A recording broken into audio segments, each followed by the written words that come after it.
서울의 아침은 언제나처럼 분주했다. 대한민국 경제의 심장이 뛰는 도시, 그 중심부인 강남의 스카이라인은 떠오르는 태양빛을 받아 유리와 강철의 숲처럼 차갑게 빛났다. 수백만 명의 사람들이 각자의 목표를 향해 바삐 움직이는 시간, 한유라 역시 그들 중 하나였다. 하지만 그녀의 아침은 이 도시의 화려함과는 조금 다른 궤적을 그리고 있었다. 그녀가 사는 곳은 강남의 번화에서 몇 블록 떨어진 비교적 낡고 조용한 동네의 작은 오피스텔이었다. 명품 가구 하나 없이 꼭 필요한 것들로만 채워진 공간은 미니멀리즘을 넘어선 극도의 단순함을 보여주었다. 하지만 모든 것은 정갈하게 정돈되어 있었고 창가에 놓인 작은 화분에서는 이름 모를 들꽃이 생명력을 뽐내고 있었다. 유라는 직접 내린 드립 커피의 향을 음미하며 창밖을 내다보았다. 저 멀리 보이는 에이유라 그룹의 거대한 본사 건물 할아버지가 평생을 바쳐 이룩한 제국의 상징이 아침 안개 속에서 희미하게 보였다. 그녀는 그 건물을 볼 때마다 복잡한 감정에 휩싸였지만 이내 고개를 저으며 현실로 돌아왔다. 오늘 그녀가 선택한 옷은 평범한 흰색 블라우스에 베이지색 면바지, 그리고 낡았지만 깨끗하게 닦인 스니커즈였다. 수백만 원을 호가하는 명품 옷들로 가득 찬 본가의 드레스룸을 떠올리면 실소가 나올 법한 차림새였다. 하지만 유라에게 이 옷은 단순한 위장이 아니었다. 그것은 그녀 자신과의 약속이자 세상에 대한 조용한 선언이었다. 한유라라는 이름 석자만으로 평가받고 싶다는 에이유라 그룹 회장의 손녀라는 거대한 후광 없이 온전히 자신의 힘으로 서고 싶다는 간절한 바람이었다. 아침 식사를 마친 그녀는 헬멧을 쓰고 낡은 자전거에 올랐다.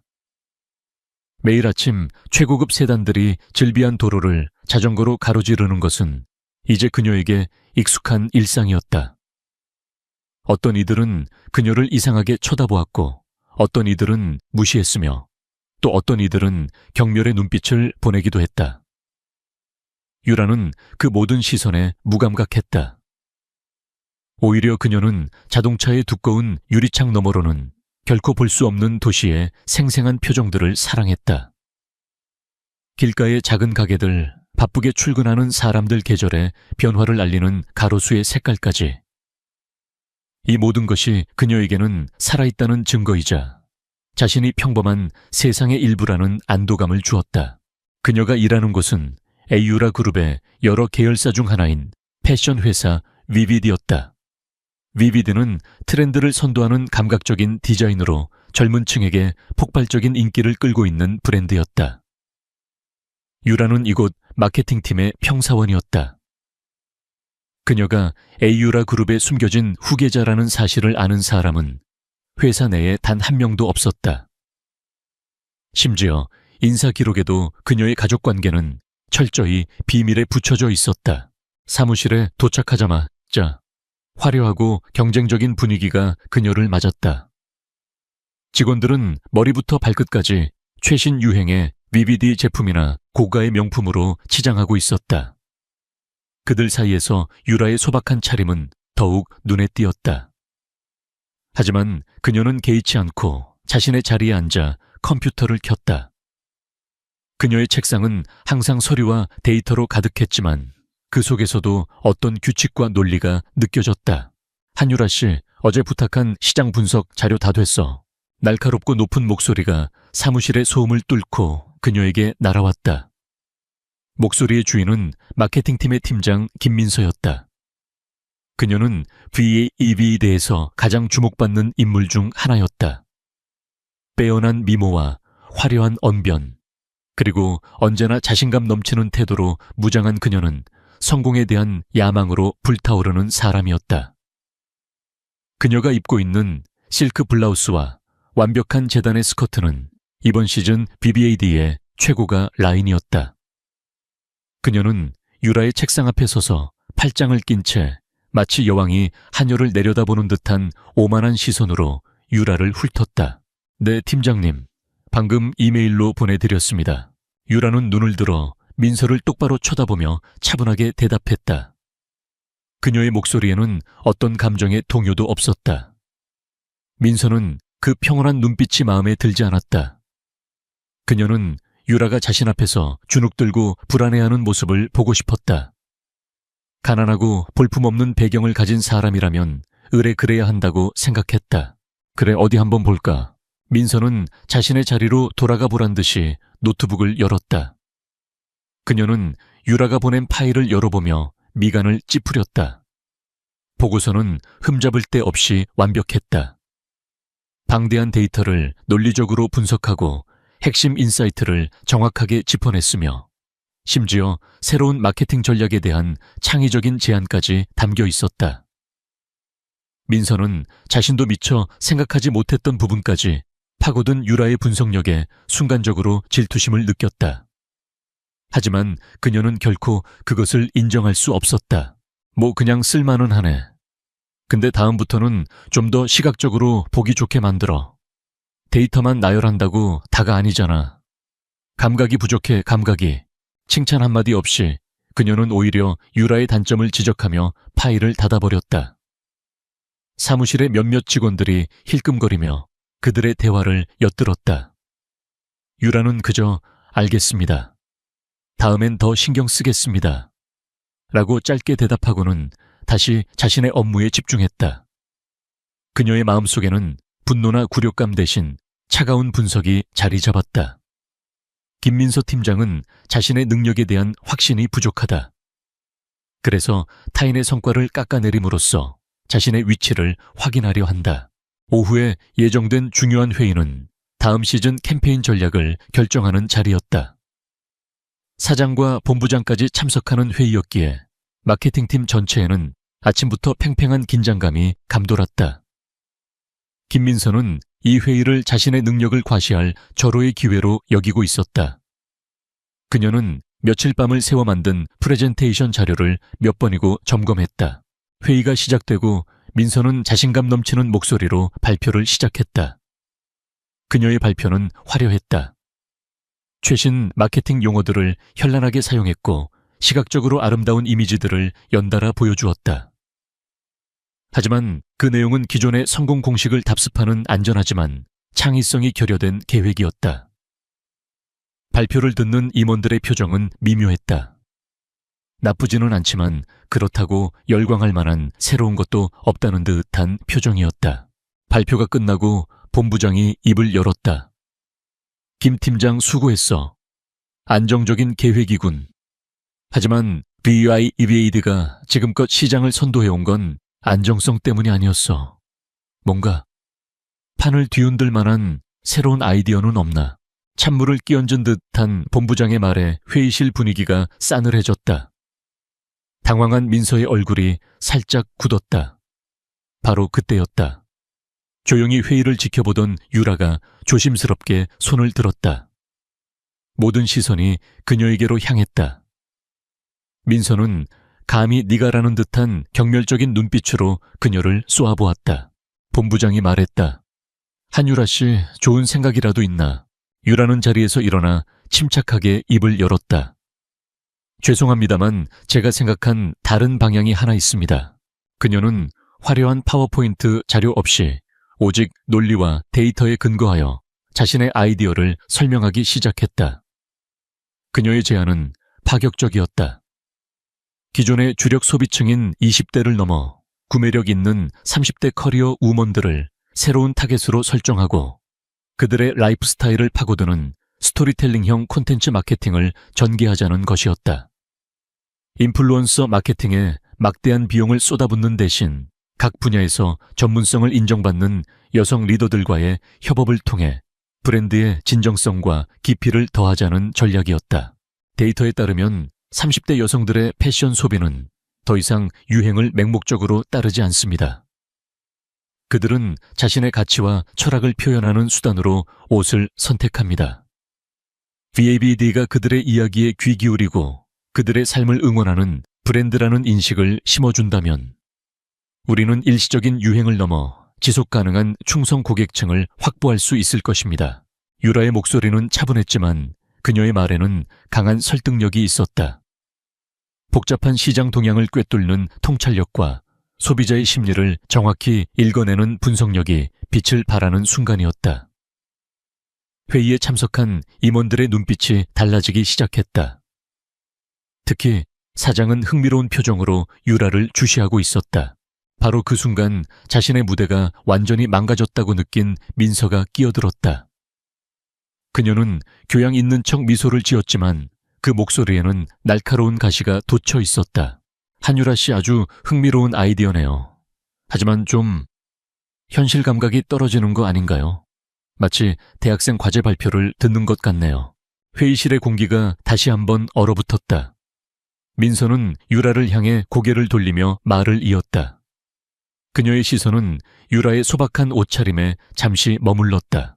우리는 대한민국 최고의 트렌드를 만드는 VIVI에 띱니다.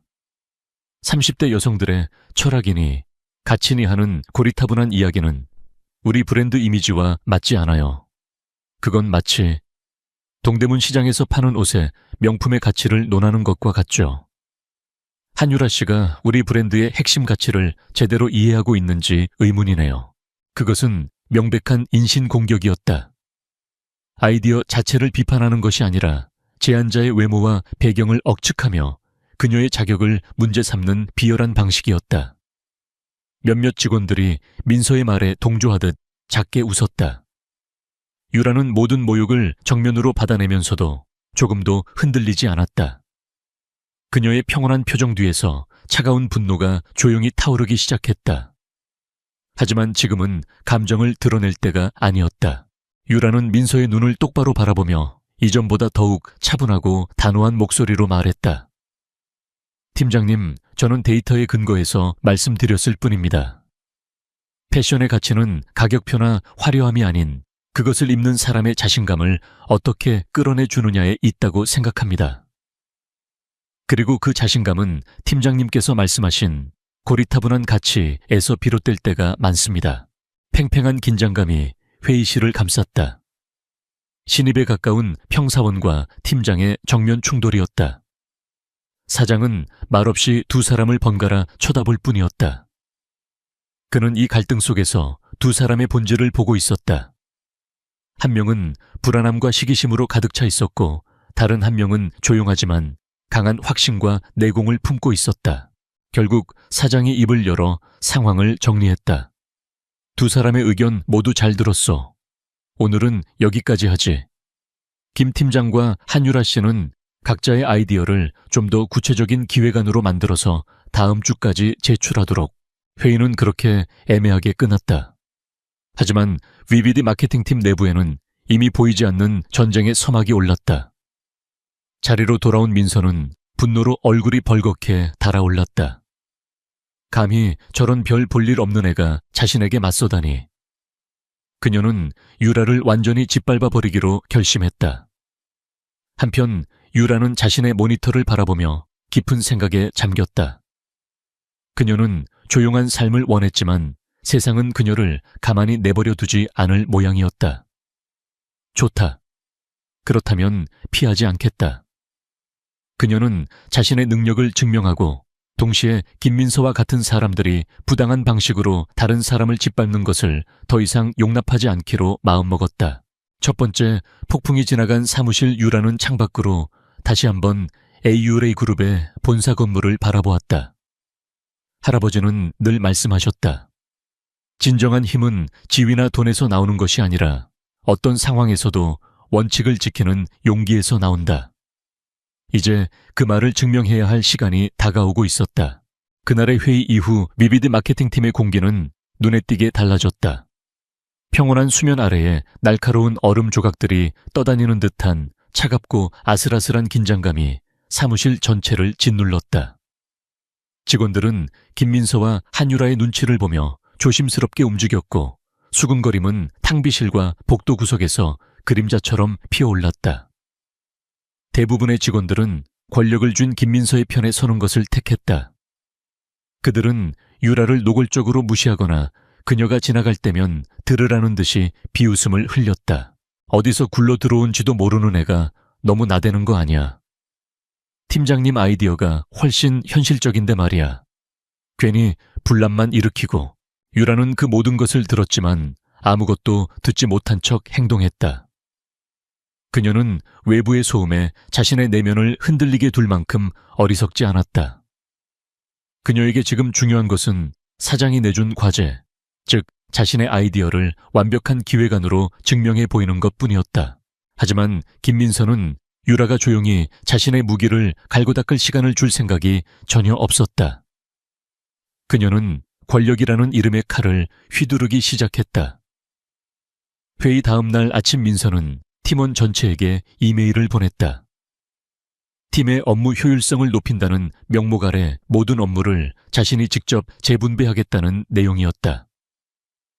그것은 유라를 합법적으로 고립시키고 괴롭히기 위한 선전포고와도 같았다. 한유라 씨, 민서는 보란듯이 큰 소리로 유라를 불렀다. 유라가 고개를 들자 그녀는 서류 더미 하나를 책상 위로 툭 던졌다. 이거 2015년부터 28년까지 진행했던 모든 마케팅 캠페인 결과 보고서야. 창고에 처박혀 있던 건데 먼지가 너무 많아서.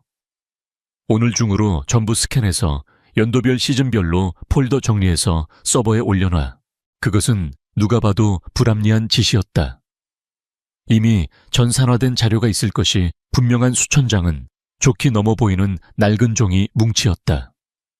명백한 시간 낭비이자 기획안 작업을 방해하려는 속셈이었다. 한 팀원이 조심스럽게 입을 열었다. 팀장님, 그 자료는 이미 예전에 데이터베이스화 작업이 끝난 걸로 아는데요. 민서는 그 팀원을 매섭게 쏘아보았다. 내가 확인해보니 누락된 게 많던데. 그리고 시스템을 언제까지 믿을 수 있나. 원본 자료는 항상 백업해둬야 하는 거야. 혹시 내 업무 방식에 불만이라도 있나. 그녀의 싸늘한 말에 사무실은 다시 침묵에 잠겼다. 유라는 묵묵히 서류 더미를 자신의 자리로 가져왔다. 그녀는 알겠습니다라는 말 외에 어떤 토도 달지 않았다. 민서는 유라의 그 순종적인 태도가 마음에 들면서도 한편으로는 어딘가 불쾌했다. 그녀는 유라가 불만을 터뜨리거나 최소한 억울한 표정이라도 지어주길 바랐다. 하지만 유라의 얼굴은 감정을 읽을 수 없는 고요한 호수와도 같았다.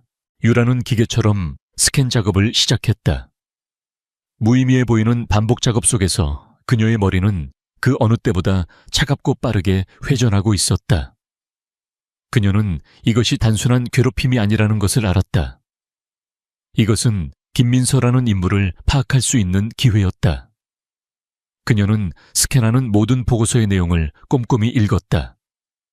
프로젝트 개요 예산 집행 내역 결과 분석까지. 그리고 그녀는 이상한 패턴을 발견하기 시작했다. 유독 김민서가 프로젝트 매니저를 맡았던 캠페인들에서 홍보 대행사나 외주 제작사에 지급된 비용이 다른 프로젝트에 비해 비정상적으로 높게 책정되어 있었다. 심지어 비슷한 규모의 다른 캠페인보다 20, 30%가량 부풀려진 경우도 있었다. 보고서상으로는 그럴듯한 명분이 붙어 있었지만 업계의 평균 단가를 아는 유라가 보기에는 명백한 의심의 소지가 있었다. 단순한 무능인가 아니면 의도적인 비리인가. 유라는 의심스러운 보고서들의 파일 번호를 조용히 자신의 개인 수첩에 기록해 두었다. 먼지를 뒤집어 쓴 낡은 서류 더미는 민서의 발목을 잡을 아킬레스건이 될지도 몰랐다. 그 시간 김민서는 자신의 기획안 작업에 박차를 가하고 있었다. 그녀는 유라에게 잡물을 던져놓고 시간을 번 사이 팀의 다른 직원들을 모아 회의를 열었다. 그리고 그 자리에서 교묘하게 유라의 아이디어를 자신의 것인 양 포장하기 시작했다. 30대 시장을 공략하는 것도 나쁘지 않은 대안이 될 수 있어. 물론 한유라 씨처럼 뜬구름 잡는 방식이 아니라 좀 더 현실적이고 세련되게 접근해야겠지. 예를 들면 그녀는 유라가 제시했던 스토리텔링, 진정성과 같은 핵심 키워드들을 자신의 언어로 바꾸어 설명했다. 팀원들은 그것이 원래 유라의 아이디어였다는 것을 알았지만 누구 하나 감히 이의를 제기하지 못했다. 민서는 팀원들의 침묵을 동의로 받아들이며 유라의 아이디어에 자신의 화려한 포장지를 덧씌워 나갔다. 그녀는 자신이 유라보다 훨씬 뛰어나며 설령 아이디어를 빌려온다 해도 그것을 훨씬 더 멋지게 구현할 수 있다고 굳게 믿었다. 며칠이 흘렀다. 유라는 낮에는 민서가 던져주는 온갖 잡무를 처리하고 밤에는 자신의 작은 오피스텔에서 기획안 작업에 몰두했다. 그녀는 잠을 줄여가며 데이터를 분석하고 논리를 다듬고 창의적인 실행 방안을 구체화했다. 그녀의 기획안은 단순한 아이디어를 넘어 BYBAD의 미래를 바꿀 수 있는 잠재력을 지닌 하나의 완벽한 청사진이 되어가고 있었다. 제출 마감일이 이틀 앞으로 다가온 늦은 밤 사무실에는 유라 혼자 남아있었다. 그녀는 자신의 모든 노력과 통찰이 담긴 핵심 분석 데이터 파일을 최종 점검하고 있었다. 30대 여성 소비자 1,000명을 대상으로 한 심층 설문조사와 그룹 인터뷰를 통해 얻어낸 살아있는 데이터였다. 이 파일 하나만으로도 기획안의 가치는 수직으로 상승할 터였다. 작업을 마친 유라는 파일을 서버의 개인 폴더에 저장하고 혹시 모를 사태에 대비해 늘 그랬듯 개인용 암호화 외장 하드에도 백업을 해두었다. 그리고 피곤한 몸을 이끌고 퇴근했다. 그녀가 떠나고 30분쯤 지났을까. 이미 퇴근했던 김민서가 유령처럼 다시 사무실에 나타났다. 그녀는 낮에 유라의 컴퓨터 화면을 훔쳐보며 그녀가 무언가 대단한 결과물을 만들어내고 있다는 것을 직감했다. 불안감과 시기심에 사로잡힌 그녀는 결국 넘어서는 안 될 선을 넘기로 결심했다. 민서는 주위를 살피며 조심스럽게 유라의 자리에 앉았다. 다행히 유라는 컴퓨터를 끄고 갔지만 그녀는 팀장 권한으로 서버의 모든 개인 폴더에 접근할 수 있었다. 떨리는 손으로 마우스를 움직여 유라의 폴더를 열었다. 최종 30대 여성 소비자 심층 분석 EHU XLS6라는 이름의 파일이 눈에 들어왔다. 민서는 망설임 없이 파일을 클릭했다.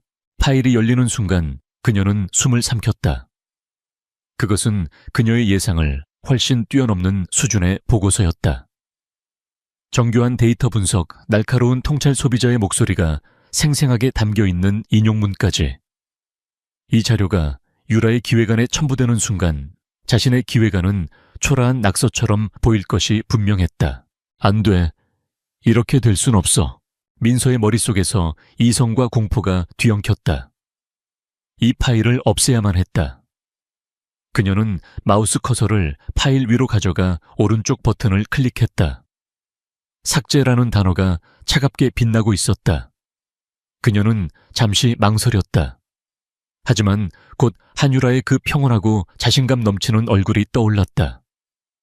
자신을 내려다보는 듯한 그 오만한 눈빛. 분노가 이성을 마비시켰다. 내가 감히 나를 이기려고 해. 넌 그냥 가난하고 보잘것없는 애일 뿐이야. 그녀는 눈을 질끈 감고 삭제 버튼을 눌렀다. 확인창이 떴지만 그녀는 망설이지 않고 얘를 클릭했다. 파일은 휴지통으로 옮겨졌고 그녀는 다시 휴지통을 열어 완전 삭제까지 실행했다. 서버에서 파일이 영구적으로 사라지는 순간 민서는 짧은 희열과 함께 심장이 철렁 내려앉는 공포를 동시에 느꼈다. 그녀는 자신의 범죄를 감추기 위해 서버 접속 로그를 교묘하게 조작하여 마치 시스템 오류로 인해 파일이 손상된 것처럼 꾸몄다. 그리고는 아무 일도 없었다는 듯 도망치듯 사무실을 빠져나왔다. 다음 날 아침, 유라는 평소와 다름없이 출근해 컴퓨터를 켰다. 기획안의 마지막 부분을 정리하기 위해 서버 폴더를 연 순간 그녀의 손가락이 멈칫했다. 있어야 할 파일이 보이지 않았다. 어젯밤 그녀가 모든 것을 쏟아부어 완성했던 바로 그 파일이. 그녀는 침착하게 폴더를 새로 고침해보고 검색 기능도 이용해보았다. 하지만 파일은 어디에도 없었다. 마치 처음부터 존재하지 않았던 것처럼. 순간 심장이 차갑게 식는 듯 했지만 그녀는 당황하지 않았다. 대신 그녀는 즉시 서버 관리팀에 문의할 수 있는 내부 로그 기록부터 확인했다. 그리고 발견했다. 어젯밤 늦은 시간 팀장 계정으로 자신의 폴더에 접근한 기록과 정확히 그 파일이 삭제된 기록을. 시스템 오류라는 위장 메시지 뒤에 숨겨진 명백한 흔적이었다. 모든 것이 명확해졌다. 이것은 사고가 아니라 의도적인 파괴 행위였다. 유라는 조용히 로그 기록 화면을 캡처해서 자신의 개인 이메일로 전송했다. 첫 번째 명백한 증거였다. 그녀는 자리에서 일어나지 않았다. 소리를 지르거나 김민서에게 달려가 멱살을 잡지도 않았다. 대신 그녀는 가방에서 자신의 암호화된 외장 하드를 꺼내 컴퓨터에 연결했다. 그리고 어젯밤 백업해 두었던 완벽한 상태의 파일을 자신의 바탕화면으로 조용히 복사했다. 김민서는 자신의 자리에서 유라의 모든 행동을 곁눈질로 지켜보고 있었다. 그녀는 유라가 파일을 찾으며 당황하고 절망하고 결국에는 모든 것을 포기하는 모습을 기대했다. 그런데 유라의 반응은 너무나도 고요했다. 파일이 사라진 것을 발견했을 때조차 그녀의 표정에는 큰 변화가 없었다.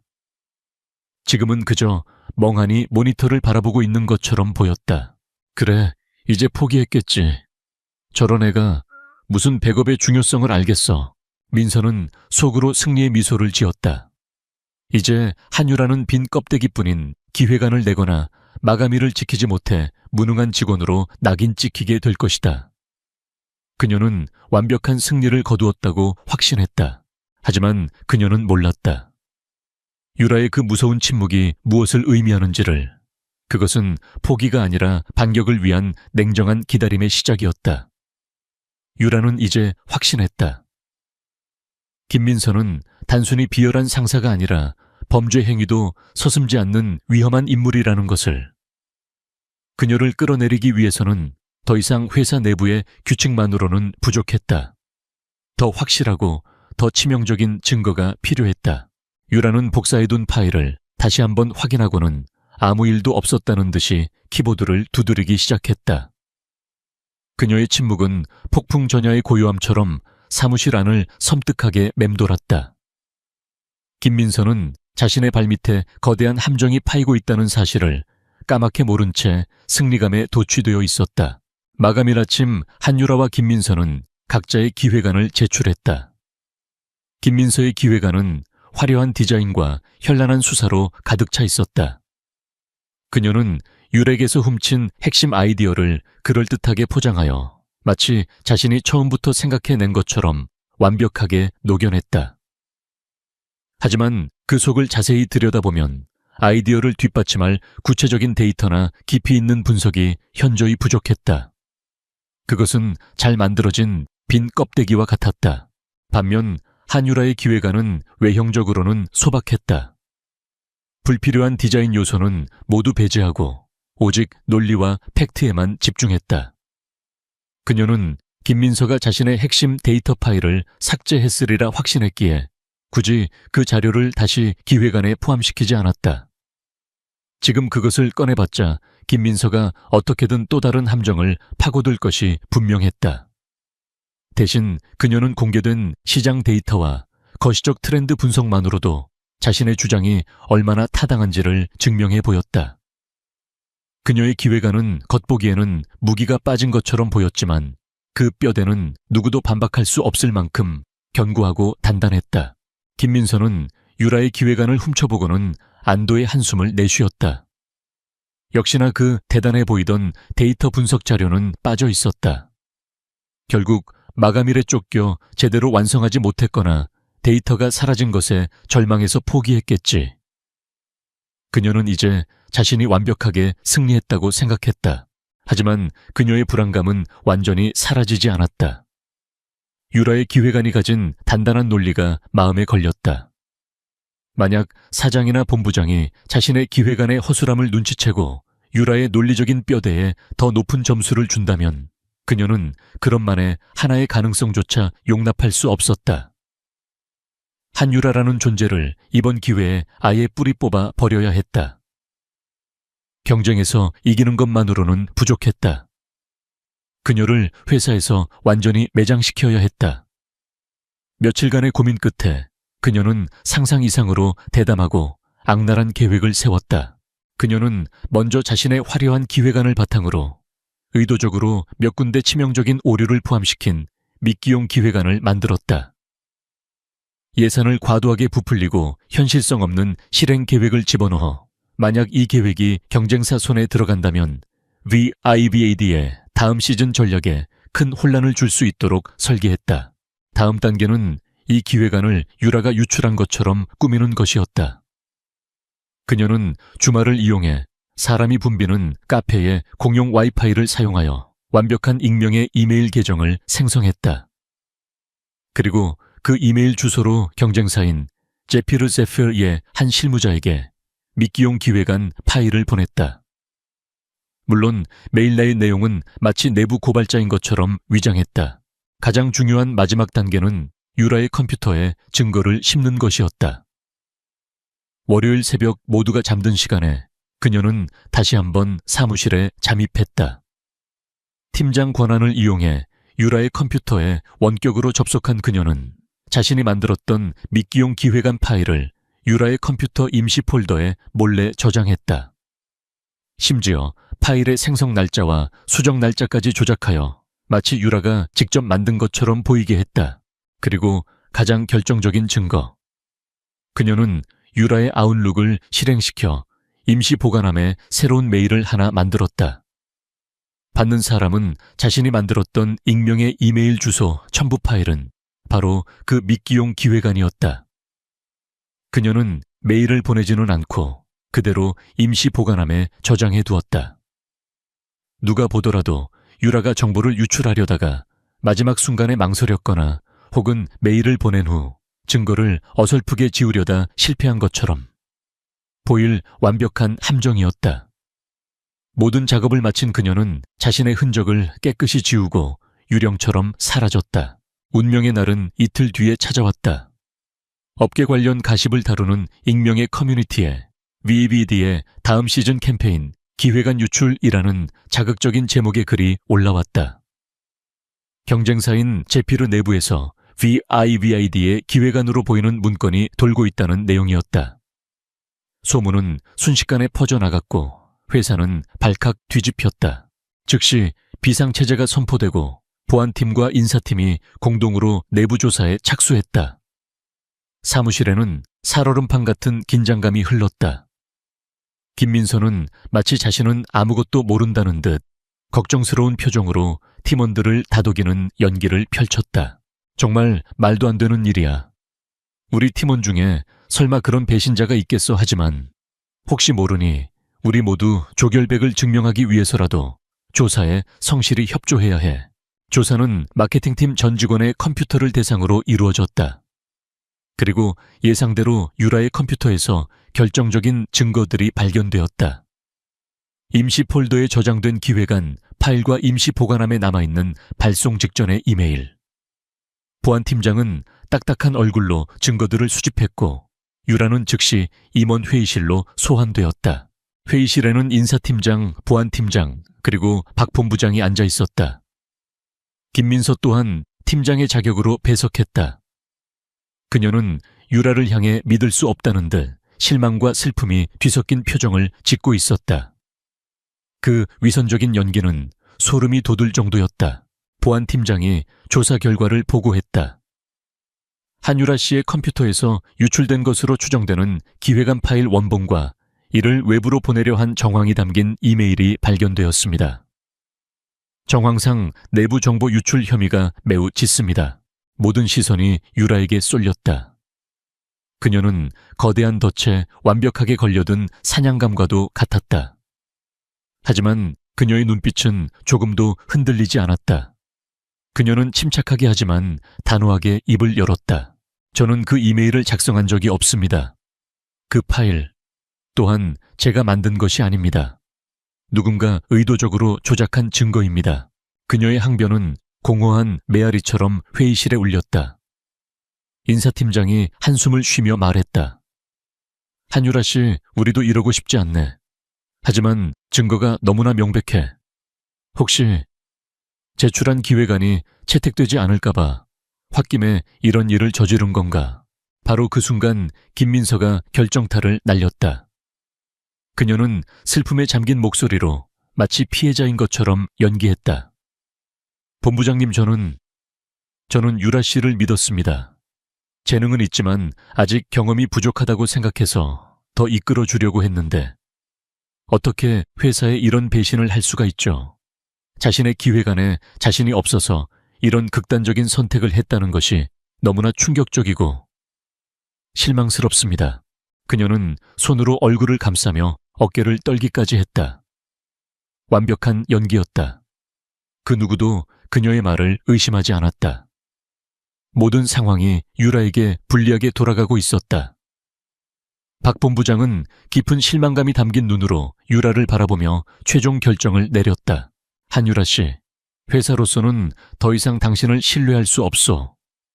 금일부로 모든 업무에서 배제하고 무기한 대기 발령을 명합니다. 최종 징계위원회가 열리기 전까지 회사 출입을 그만이 지금 즉시 개인 짐을 정리해서 나가주시오. 그것은 사실상의 해고 통보였다. 유라는 더 이상 아무 말도 하지 않았다. 이 자리에서 진실을 외쳐봤자 아무도 들어주지 않을 것이라는 사실을 깨달았다. 그녀는 조용히 고개를 숙이고 회의실을 나왔다. 사무실로 돌아온 그녀를 기다린 것은 동료들의 차가운 시선과 경멸 어린 수군거림이었다. 그녀는 묵묵히 자신의 책상 위에 얼마 되지 않는 개인 물품들을 작은 상자에 담았다. 낡은 펜악기는 책 한 권, 그리고 창가에 두었던 작은 들꽃 화분. 그녀가 이 회사에서 보냈던 짧은 시간의 흔적들이었다.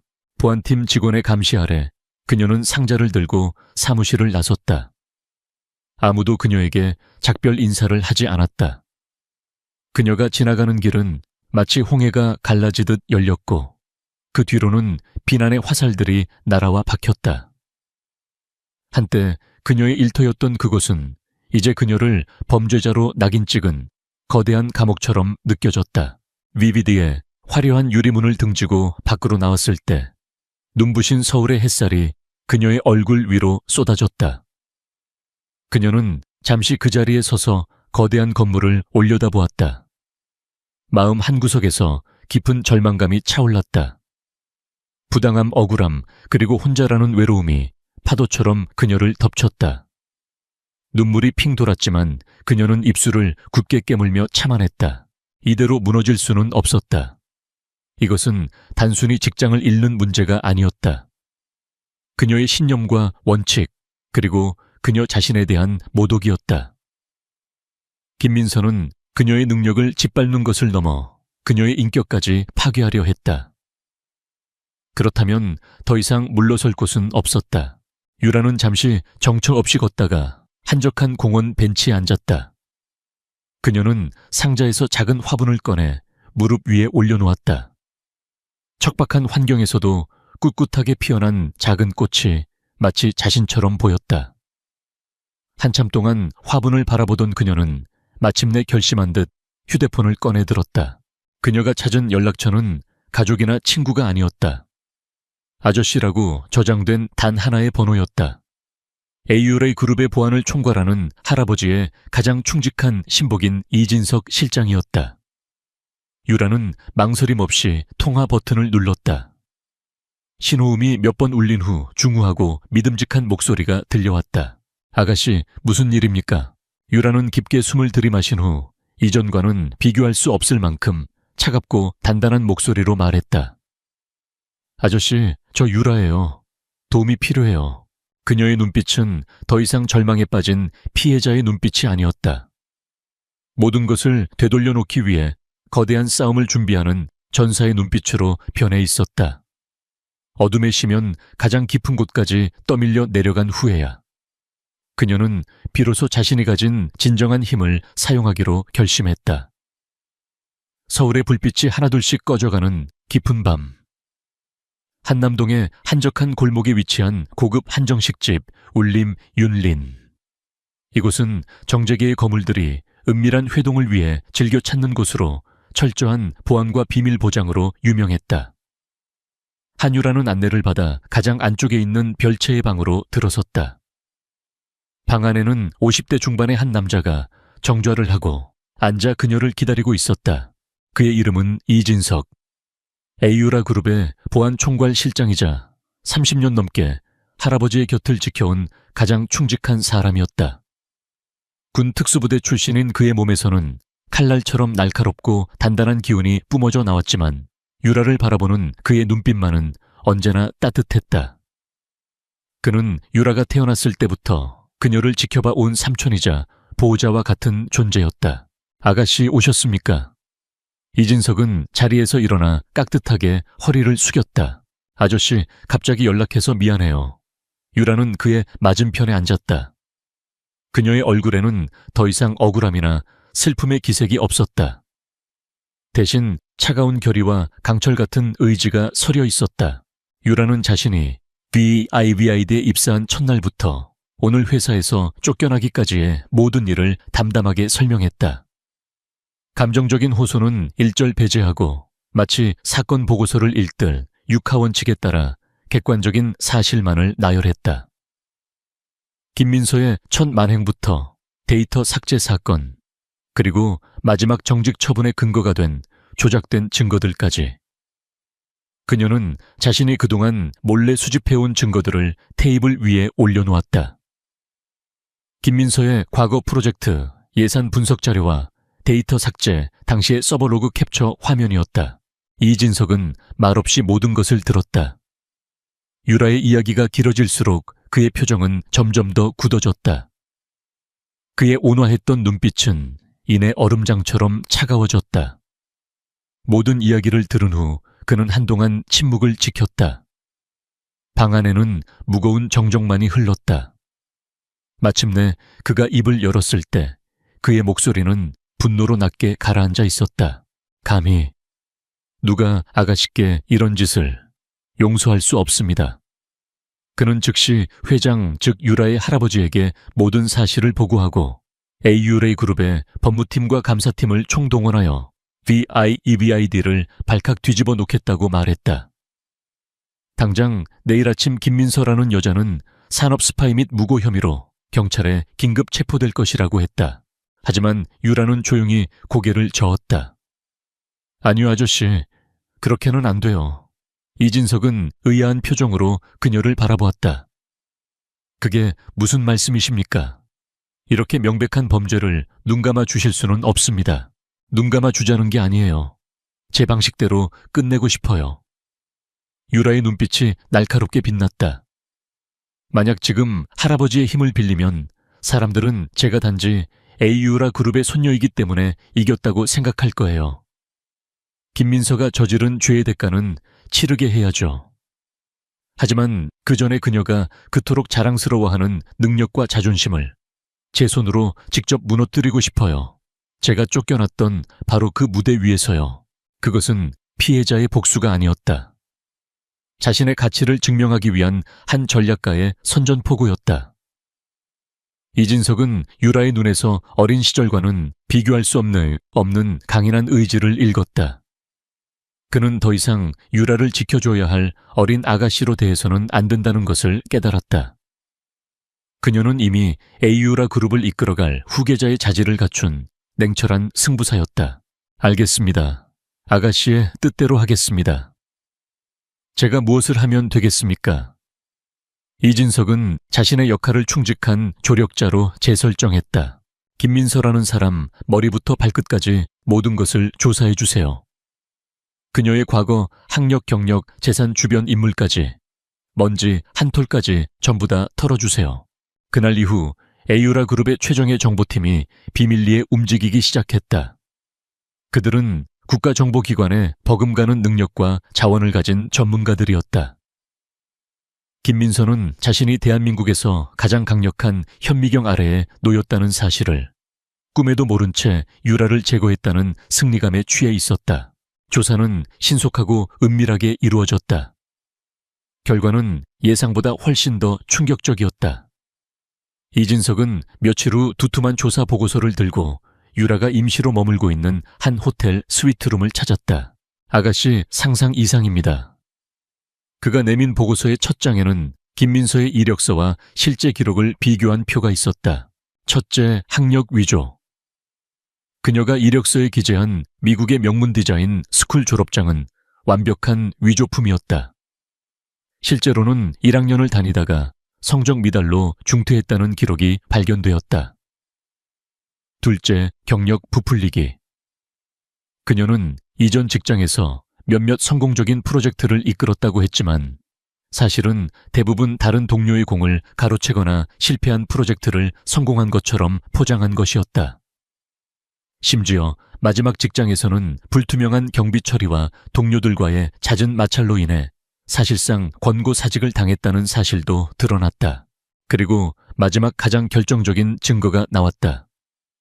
이것이 핵심입니다. 이진석은 유라가 의심했던 과거 프로젝트들의 예산 집행 내역을 가리켰다. A유라의 회계 분석팀이 VABD의 재무자료를 비밀리에 분석한 결과 김민서가 특정 광고 대행사에 일감을 몰아주면서 견적서를 부풀리는 방식으로 수년간 거액의 비자금을 조성해온 사실을 밝혀냈다.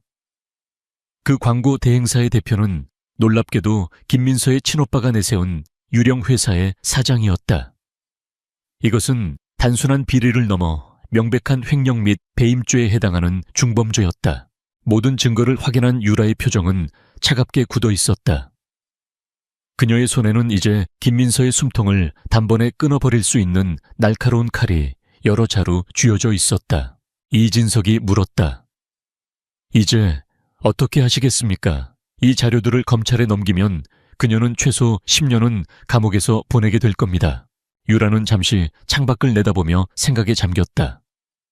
그녀는 이제 법의 심판만으로는 충분하지 않다고 생각했다.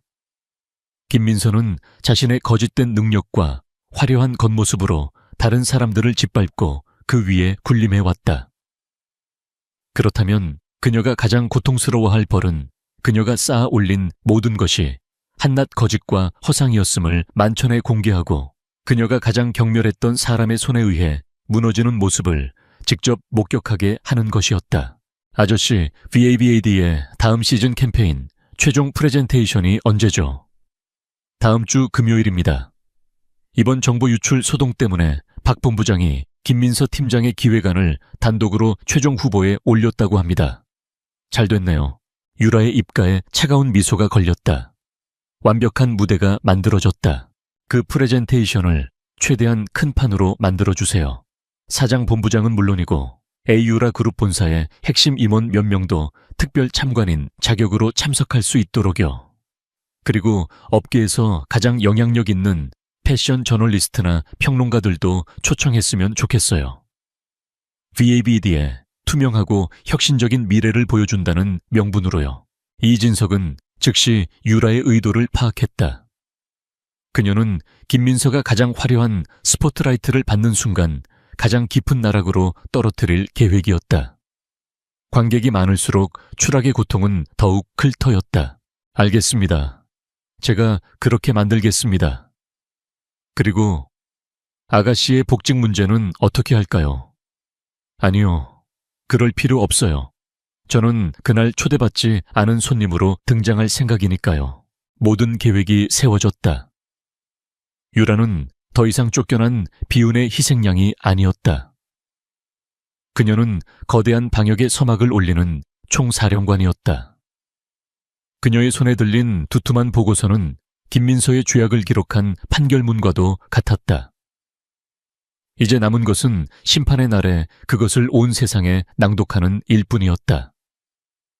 수동적인 방어는 끝났다. 이제부터는 그녀가 설계한 전쟁의 시간이었다. 운명의 날 VBD 본사의 대강당은 서울 패션계의 심장부처럼 뜨겁게 달아올랐다. 다음 시즌의 향방을 결정할 최종 프레젠테이션을 보기 위해 모인 사람들로 발 디딜 틈이 없었다. VIBAD의 사장과 임원들은 물론 이진석 실장이 손을 쓴 덕분에 A유라 그룹 본사에서 파견된 날카로운 눈의 전략기획실 임원들까지 배석해 행사의 격을 높였다. 거기에 더해 국내 최고의 패션 매거진 편집장들과 냉정한 비평가들까지 초청되어 강당 안의 공기는 기대와 긴장감으로 팽팽하게 부풀어 올랐다. 이 모든 관심의 중심에는 김민서가 있었다. 그녀는 오늘을 위해 자신이 가진 모든 것을 걸었다. 머리부터 발끝까지 그녀를 감싼 것은 VIVD의 최고급 라인 중에서도 특별히 제작된 맞춤형 수트였다. 완벽하게 계산된 우아함과 지적인 카리스마. 그녀는 오늘의 주인공이자 VIVD의 미래를 책임질 차세대 리더의 모습, 바로 그것이었다. 발표 시작 전 그녀는 영향력 있는 인사들 사이를 오가며 능숙하게 인사를 나누고 자신감 넘치는 미소를 지어 보였다. 그녀에게 오늘은 자신의 대관식이나 다름없었다. 한유라라는 거슬리는 존재를 제거하고 그녀의 아이디어까지 흡수하여 완벽한 성공 신화를 완성하는 바로 그날이었다. 그럼 지금부터 VIVD의 차기 시즌 캠페인 최종 프레젠테이션을 시작하겠습니다. 마케팅팀의 김민서 팀장님을 무대 위로 모시겠습니다. 사회자의 우렁찬 소개와 함께 김민서는 우레와 같은 박수를 받으며 무대 위로 올랐다. 그녀는 청중을 향해 여유롭게 미소를 지어 보인 후 능숙하게 발표를 시작했다. 그녀의 발표는 한 편의 잘 짜인 쇼와 같았다. 화려한 영상과 감각적인 음악, 그리고 청중을 사로잡는 그녀의 목소리가 어우러져 모두를 몰입시켰다. 그녀는 유렉에서 훔친 30대 여성, 진정성, 스토리텔링이라는 핵심 개념을 마치 자신이 오랫동안 고심해서 얻어낸 통찰인 것처럼 유려하게 풀어냈다. 초반 분위기는 완벽하게 그녀의 것이었다. 임원들은 만족스러운 표정으로 고개를 끄덕였고 기자들의 펜은 칭찬 일색의 기사를 쓰기 위해 바쁘게 움직였다. 김민서는 온몸으로 희열을 느꼈다. 모든 것이 그녀의 계획대로 흘러가고 있었다. 발표가 끝나고 질의응답 시간이 되자 몇몇 형식적인 질문들이 오갔고 그녀는 막힘없이 대답했다. 이제 이 영광스러운 순간을 마무리하기만 하면 모든 것이 끝이었다. 사회자가 마무리를 알리려는 순간이었다. 잠깐만요, 질문이 있습니다. 강당 뒤편에서 울려 퍼진 목소리는 크지 않았지만 이상하게도 모든 소음을 잠재우는 힘이 있었다. 차분하고 냉정하며 흔들림 없는 목소리. 모든 사람의 고개가 소리가 난 쪽으로 돌아갔다. 강당의 문이 열리고 한 여자가 조용히 안으로 들어섰다. 눈부신 조명 아래 그녀의 등장은 마치 영화의 한 장면 같았다. 사람들은 숨을 죽였다. 그곳에 서 있는 사람은 바로 얼마 전 불명예스럽게 회사를 떠났던 한유라였다. 오늘의 유라는 더 이상 낡은 스니커즈에 면바지를 입던 평사원이 아니었다. 그녀는 몸에 완벽하게 맞는 장식을 절제한 심플한 블랙 드레스를 입고 있었다. VVD의 샘플도 명품 브랜드도 아니었다. 그것은 오직 그녀만을 위해 만들어진 그녀의 강인한 내면을 그대로 드러내는 듯한 옷이었다. 그녀의 얼굴에는 어떤 감정도 떠오르지 않았지만 그 고요함이 오히려 보는 이를 압도했다.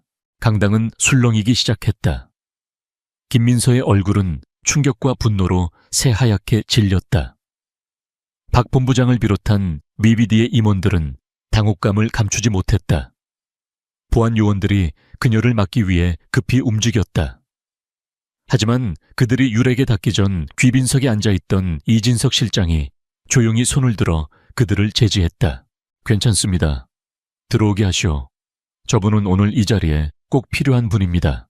아우라그룹 본사실장의 무게감 있는 한마디에 보안 요원들은 멈칫하며 길을 열었다.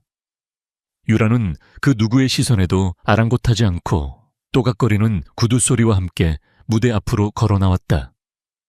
그녀의 손에는 작은 태블릿 PC 하나가 들려 있었다. 그녀는 무대 아래에서 무대 위의 김민서를 똑바로 올려다보았다. 두 여자의 시선이 허공에서 날카롭게 부딪혔다. 유라가 먼저 입을 열었다. 목소리는 여전히 차분했다. 김민서 팀장님, 프레젠테이션 잘 봤습니다. 한 가지만 여쭙겠습니다.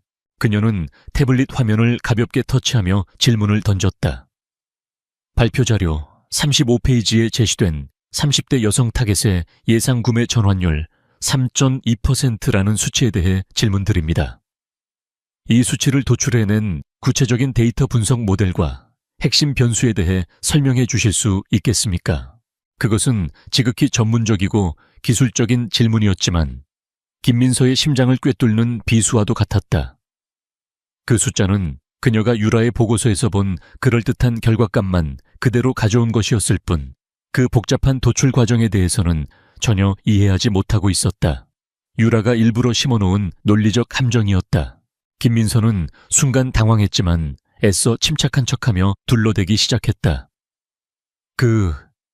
그 수치는 최신 빅데이터 분석 알고리즘과 인구 통계학적 가중치를 적용한 통합적 예측 모델을 통해 나온 결과입니다. 시너지 효과까지 고려한 매우 정교한 수치라고 할 수 있죠. 그녀는 그럴듯한 마케팅 용어들을 늘어놓았지만 답변에는 알맹이가 없었다. 전문가인 에유라 본사 임원들의 눈썹이 미세하게 꿈틀거렸다. 유라는 조금도 물러서지 않았다. 이상하군요. 제가 동일한 원본 데이터를 가지고 분석했을 때는 가처분 소득 대비 패션 소비 비중이라는 핵심 변수를 통제할 경우 그 수치가 1.8%까지 급락하는 심각한 오류가 발견되었습니다. 혹시 이 변수는 고려하지 않으셨습니까? 아니면 이 변수의 존재 자체를 모르셨던 겁니까? 유라의 두 번째 질문은 더욱 날카로웠다. 그것은 김민서가 데이터 원본을 제대로 다루지 않았다는 즉, 이 기획안의 주인이 아니라는 사실을 명백히 암시하고 있었다. 김민서의 이마에서는 식은땀이 흐르기 시작했다. 그녀의 완벽했던 가면이 처음으로 균열을 보이기 시작했다. 궁지에 몰린 그녀는 결국 이성을 잃고 소리쳤다. 지금 무슨 말을 하는 거예요? 당신이 뭔데 남의 발표에 끼어들어 회방을 놓는 거죠? 당신은 산업 스파이 혐의로 해고된 직원이잖아. 당장 경비원 불러서 저 여자 끌어내요. 그녀의 히스테릭한 반응에 강당은 더욱 소란스러워졌다. 하지만 유라는 그녀의 발악을 차가운 눈으로 바라볼 뿐이었다. 그리고 마침내 마지막 일격을 가했다. 제가 있을 곳이 아니라고요. 유라의 목소리는 얼음처럼 차가워졌다. 이 기획안의 모든 핵심 아이디어와 시장 분석 그리고 팀장님께서 방금 설명도 제대로 못하신 그 데이터 분석까지 처음부터 끝까지 제 손으로 직접 수행한 사람이 바로 저인데도 말입니까? 그녀는 말을 마침과 동시에 이진석 실장에게 눈짓을 보냈다. 증거를 보여드리죠. 다음 순간 김민서의 화려한 프레젠테이션이 떠있던 무대 뒤에 거대한 스크린 화면이 바뀌었다. 화면에 나타난 것은 날짜와 시간이 선명하게 찍힌 한 컴퓨터의 화면 녹화 영상이었다. 영상 속에서는 한유라가 지금 무대 위 기획안의 핵심 장표들을 처음부터 만들어내고 있는 모습이 고스란히 담겨 있었다. 그리고 다음 화면, VAVD의 서버 로그 기록이 나타났다. 김민서의 팀장 계정이 특정 시간에 유라의 개인 폴더에 접속하여 바로 그 핵심 데이터 파일을 영구 삭제하는 장면이 붉은색으로 강조되어 있었다. 마지막 영상은 강당 안의 모든 사람들을 경악하게 만들었다. 그것은 그날 밤 모두가 퇴근한 사무실에 김민서가 유령처럼 다시 나타나 유라의 컴퓨터에 무언가를 조작하고 황급히 사라지는 모습이 담긴 CCTV 영상이었다. 모든 것이 명백해졌다. 강당은 거대한 충격에 휩싸였다. 사람들의 경악 어린 탄성과 수군거림이 폭탄처럼 터져 나왔다. 김민서는 스크린과 유라를 번갈아 쳐다보며 얼굴에서 핏기가 완전히 가셨다. 그녀가 쌓아 올린 모든 것이 그녀가 가장 빛나고 싶었던 바로 그 무대 위에서 산산조각 나고 있었다. 그녀는 공포와 증오에 찬 눈으로 유라를 향해 비명을 질렀다. 아니야. 거짓말이야. 저건 다 조작된 거야. 네가 날 함정에 빠뜨린 거라고. 하지만 그녀의 발악은 그저 처절한 단말마처럼 들릴 뿐이었다. 그녀의 완벽했던 가면은 깨져서 바닥으로 떨어졌고 그 뒤에 숨어있던 탐욕과 거짓 그리고 비열함으로 가득 찬 맨얼굴이 모든 사람 앞에 남김없이 드러났다. 그녀의 대관식은 가장 치욕스러운 공개 처형장이 되어버렸다. 김민서의 발악에 가까운 비명만이 맴돌던 강당은 이내 섬뜩한 침묵에 휩싸였다. 스크린에 떠있는 명백한 증거들은 그 어떤 변명도 허락하지 않았다. 기자들은 이 엄청난 특종 앞에서 미친 듯이 노트북 자판을 두드리기 시작했고, VIEVAD의 임원들은 창백해진 얼굴로 자신들의 발등에 떨어진 불을 어떻게 꺼야 할지 몰라 안절부절 못했다. 완벽하게 궁지에 몰린 김민서는 마지막 발악을 시도했다. 그녀는 손가락으로 한유라를 가리키며 악에 받친 목소리로 외쳤다. 저 여자가 에이유라 그룹백을 이용해서 나를 모함하는 겁니다. 맞아요. 저런 자전거로 출퇴근하는 가난한 애가 혼자서 어떻게 이런 엄청난 증거들을 찾아내겠어요. 이건 거대한 권력이 힘없는 저를 짓밟으려는 음모라고요. 그녀는 자신을 성공한 커리어 우먼이자 권력의 희생양으로 포장하려는 최후의 몸부림을 쳤다. 몇몇 사람들의 눈빛이 잠시 흔들리는 듯 했다. 그녀의 말이 아주 틀린 것은 아니었기 때문이다. 평사원이었던 유라가 그룹 본사의 보안 영상과 서버 로그까지 손에 넣은 것은 분명 평범한 일이 아니었다. 하지만 그녀의 그 마지막 거짓말이 차에 끝나기도 전에 귀빈석에 앉아있던 이진석 실장이 자리에서 일어났다. 그는 어떤 감정도 담기지 않은 무표정한 얼굴로 묵직한 서류철을 들고 무대 앞으로 걸어 나왔다. 그의 등장만으로도 강당의 공기는 더욱 무겁게 가라앉았다. 김민서 씨, 이진석의 목소리는 차갑고 단단했다. 에이유라 그룹의 힘을 이용한 모함이라고 했습니까? 좋습니다. 그럼 지금부터는 에이유라 그룹의 감사팀과 법무팀이 공식적인 절차를 통해 확보한 증거들을 보여드리겠습니다. 이것은 더 이상 한 개인의 주장이 아닙니다. 그는 무대 위 스크린을 향해 손짓하는 대신 들고 있던 서류철의 사본을 VIVD 사장과 에이유라 본사 임원들, 그리고 가장 앞자리에 앉아있던 유력 일간지 기자에게 직접 건넸다. 그리고는 마치 검사가 공소 사실을 읽듯 김민서의 죄목을 하나하나 읊기 시작했다. 첫째, 학력 위조. 귀하가 입사 시 제출한 미국 명문 디자인 스쿨의 졸업장은 정교하게 위조된 것입니다. 에이유라 그룹이 해당 학교에 직접 확인한 결과 귀하는 1학년 재학 중 성적 미달로 제적된 사실이 확인되었습니다. 첫 번째 폭탄에 강당은 술렁였다. 둘째 경력 허위 기재. 이전 직장에서의 소위 성공적인 프로젝트들은 대부분 동료의 공을 가로채거나 실패를 성공으로 둔갑시킨 것이었습니다. 이 또한 관련자들의 증언을 모두 확보했습니다. 셋째, 그리고 이것이 가장 중요한 범죄 사실입니다. 이진석의 목소리는 더욱 차가워졌다. 귀하는 지난 3년간 당신의 친오빠가 운영하는 유령 광고 대행사와의 허위 거래 및 예산 부풀리기 수법을 통해 약 5억 원에 달하는 회사 공금을 조직적으로 횡령했습니다. 이것은 당신의 차명 계좌로 흘러들어간 자금의 흐름을 완벽하게 증명하는 자료입니다. 서류를 넘겨보던 VVD 사장의 손이 부들부들 떨렸다. 마지막 죄목이 발표되는 순간 김민서는 온몸에 힘이 빠져나간 듯 무대 위에 그대로 주저앉고 말았다. 모든 것이 끝났다. 더 이상 빠져나갈 구멍은 없었다. VVD 사장은 참담한 표정으로 이진석 실장과 한유라를 번갈아 쳐다보았다. 그는 도저히 이 상황을 이해할 수가 없었다. 이게 다 무슨 일입니까, 이 실장님? 그리고 한유라 씨는 도대체 누구이기에 에이유라 그룹 본사에서 이렇게 직접 나서서 그의 질문이 차에 끝나기도 전에 강당의 정문이 다시 한번 묵직하게 열렸다. 그리고 한 노인이 2명의 수행원을 거느리고 안으로 들어섰다.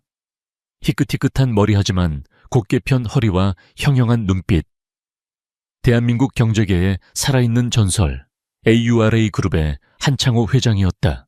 그의 등장에 강당 안의 모든 사람들이 마치 시간이 멈춘 듯 굳어버렸다. 곧이어 정신을 차린 VIVAD 사장을 필두로 모든 임직원들이 자리에서 벌떡 일어나 90도로 허리를 숙였다. 한 회장의 존재감은 그 어떤 설명도 필요 없는 절대적인 것이었다. 한창호 회장은 그 누구에게도 눈길을 주지 않고 오직 한 사람을 향해 똑바로 걸어갔다. 그의 발걸음이 멈춘 곳은 무대 앞에 서 있는 한유라의 바로 앞이었다. 그는 유라의 어깨를 감싸 안으며 근엄한 회장의 얼굴이 아닌 따뜻하고 자랑스러운 할아버지의 얼굴로 말했다. 고생 많았다 우리 강아지. 그 순간 강당 안에 있던 모든 사람들의 머릿속에서 거대한 퍼즐 조각이 맞춰졌다.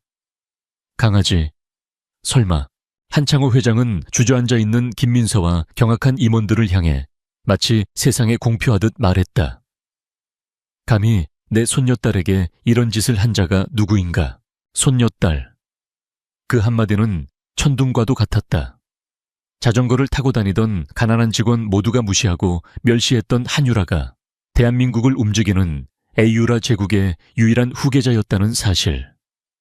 그 충격적인 진실 앞에서 사람들은 할 말을 잃었다.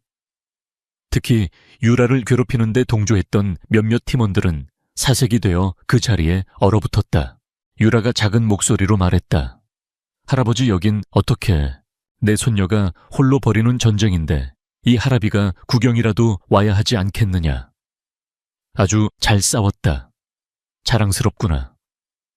한 회장은 유라의 어깨를 다독여준 뒤 싸늘한 눈빛으로 무너져 있는 김민서를 내려다보았다. 그의 눈빛은 더 이상 인자하지 않았다.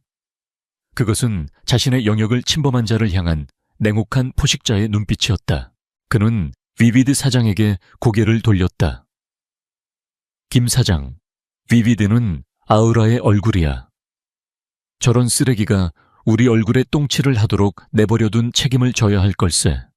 당장 이사회 소집해. 비비드 사장은 네라는 말 외에는 아무 대답도 하지 못하고 고개만 조아렸다.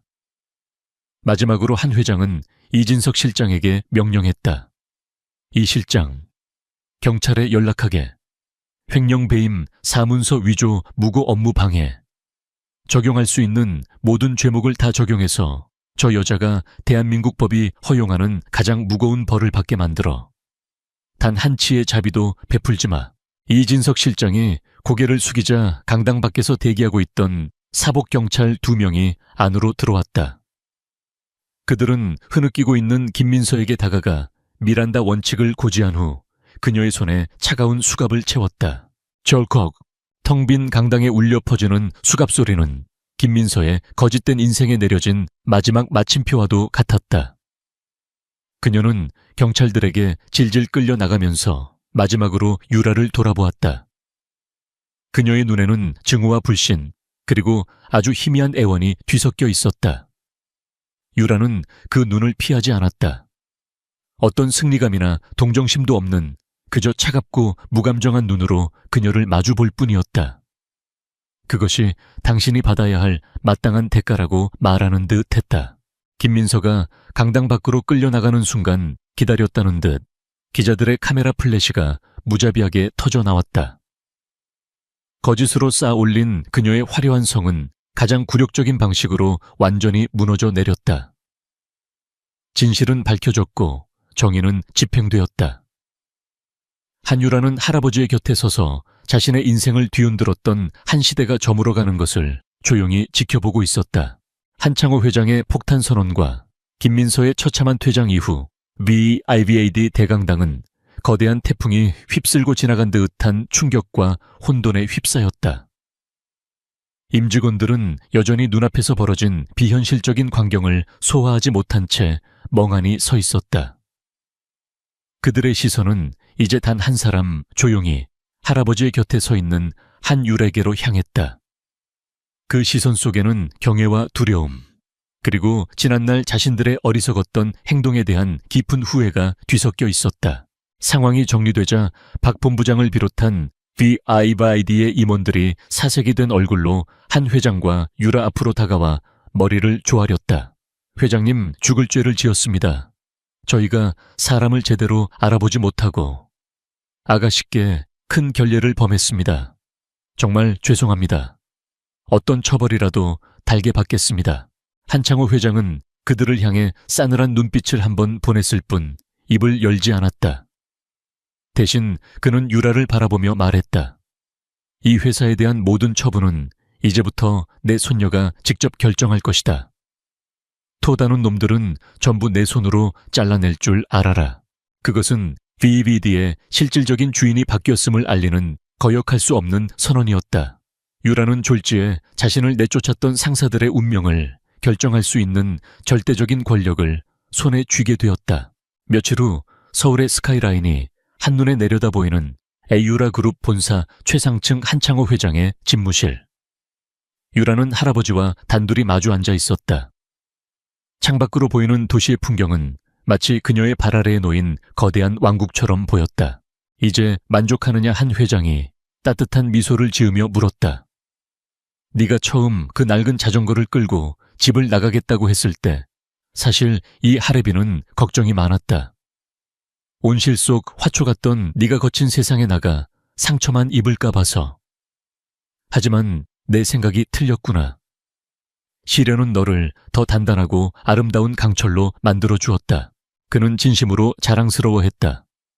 그러고는 유라에게 파격적인 제안을 했다.